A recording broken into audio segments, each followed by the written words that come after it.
අපිට හැමදාම මෙහෙම ඉන්න සිද්ධ වෙන්නේ නැහැ දුවේ පුතේ.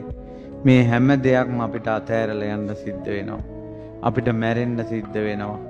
ඒ අතරතුර භූමිකම්පාවක් වුණොත් මම O level වලට මෙච්චර රිසල්ට් අරන් තියෙනවා. A level වලට මෙච්චර රිසල්ට් අරන් තියෙනවා කියලා කතාවක් නැහැ. භූමිකම්පාවක් ආවොත් ඔයාලා ගාල්ල මාතර මූද පැත්තට ගිහිල්ලා ඉන්න වෙලාවක සුනාමියක් ආවොත් අපි අහවල් මේ වැදගත් මිනිස්සු අපි මෙහෙම ඉගෙනගෙන තියෙන්නේ. ඒ කතා නෑ. සබහා ධර්මයට අපිට මුහුණ දෙන්න සිද්ධ වෙනවා. ඒ නිසා දුවේ පුතේ ඌට වැඩිය කල්පනා කරන්න. ජීවිතය ගැන කල්පනා කරන්න. ඔයාලා කවුරුත් දැන් ෆෝන් පාවිච්චි කරනවා. ශ්‍රද්ධා රූප වාහිනී ලක්විරු ගුවන් විදුලියේ YouTube channel තියෙනවා. දවසට පැය භාගයක් හරි බණ ටිකක් අහන්න. හොඳ නරක ඉගෙන ගන්න. යාළුවෝ කොහොම වුණත් ඔයා නරක වෙන්න එපා. ඔයා සුරාවක් කියන එකක් පාවිච්චි කරන්න එපා. දුම් වැටි මත්ද්‍රව්‍ය පාවිච්චි කරන්න එපා. වැරදි වැඩ කරන්න එපා. හොඳට ඉගෙන ගන්න. දක්ෂයෙක් වෙන්න.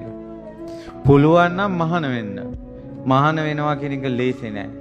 එහෙනම් අඩුම තරමේ ඔයාලට තියෙන හොඳට ඉගෙනගෙන හොඳ රස්සාවක් කරන් ධනෙන් ආඩ්‍ය වෙලා බුද්ධ ශාසනය වෙනුවෙන් වෙහෙර විහාර හදන්න. දම්පැන් දෙන්න, දන්සල් දෙන්න. ජීවිතය කියන එක කොයි වෙලාවෙ මැරෙයිද දන්නේ නැහැ.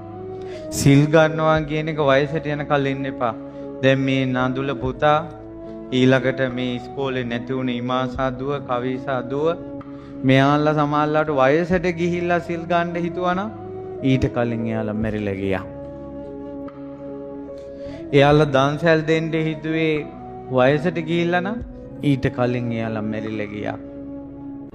එයාලා වටවන්දනාවේ යන්න හිතුවේ වයසට ගිහිල්ලා නම් ඊට කලින් එයාලා මැරිලා ගියා.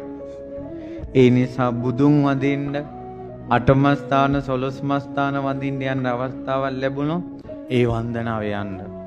සිරිපාදේ වන්දනාවේ යන්න. හොඳට වඳින්න. දානේ ගෙදරින් අරන් යනකොට පන්සලට ඔයාලා දානේ අරන් ගිහලා දානේ බෙදන්න. ඔයාලගේ ගුරු මෑණිවරුන්ට පියවරුන්ට තමන්ගේම අම්මා තාත්තට වගේ ගරු කරන්න. ගුරුවරුත් එක්ක අනවශ්‍ය විහිළු තහළු වලට යන්න එපා. ගුරුවරුත් එක්ක අනවශ්‍ය කෝලම් නටන්න යන්න එපා. ගුරුවරුන්ට සලකනකොට අපි ඇත්තටම ගුරුවරුන්ගෙන් හොඳට ගුටි බැට කාලා අපි හැදුණා. ගුරුවරුන්ට අපි ගරු කළා. ඒ නිසා අපිට මගේ මහාන ජීවිතේ මට හොඳම ගුරුවරයෙක් මට ලැබුණා. ඒ නිසා අනාගතේ ඔයාලට හොඳ කල්යාණ මිත්‍රයෝ ලැබෙයි. දැන් ඉන්න ඔයාලගේ ගුරු මෑණිවරුන්ට පියවරුන්ට ගරු කරන්න. පැහැදිලිනේ?